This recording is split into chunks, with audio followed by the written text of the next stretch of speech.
I think if you were to ask Christians what Easter Friday is all about, I think a lot would say, well, it's a time we celebrate Jesus dying on a cross to pay the price for sin so that we could spend an eternity in heaven.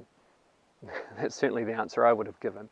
But if we leave it there, if we stop there, we're missing out on like the best part.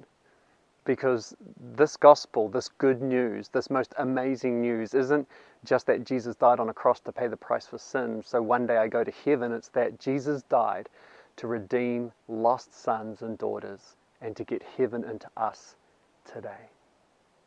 If we miss that, then we're missing out on the most incredible Christian life that is available to us. Because God desires you so much. He wants you not just to know Him, but to be in an intimate relationship with Him, to encounter Him. When Jesus died, He said it is finished, and the Bible says that the curtain in the temple was ripped from top to bottom, and it opened up the holy place. And it was God's way of saying, hey, I want you, I desire you so much that I'm willing to pay the highest price and sacrifice my dear Son so that He can make a way for you to come in and live in me and me live in you. And we can be in this most incredible relationship, this intimate communing together.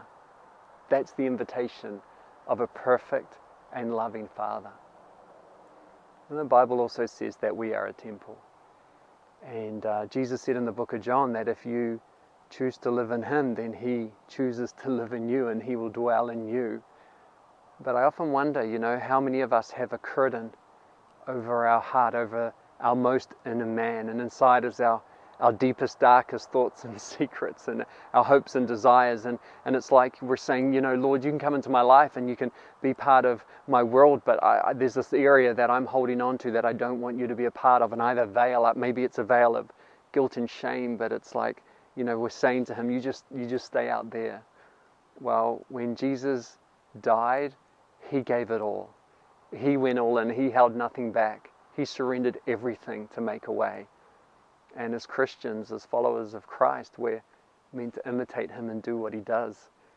The Bible says that we're to deny ourselves, take up our cross, and follow Him. Which means, like Christ, we're meant to go, you know what? I'm all in. I surrender all. I die. My old man is dead. I give it all to you, Lord, because I want you to come into every part of my being. That curtain, that guilt and shame is ripped and torn in two, because I want you to come into every part of my world. I want you to immerse my life in your love and your grace and your mercy, and I want you to emanate through every part of my being. That is the Christian life. That is what God offers us through the price that Jesus paid.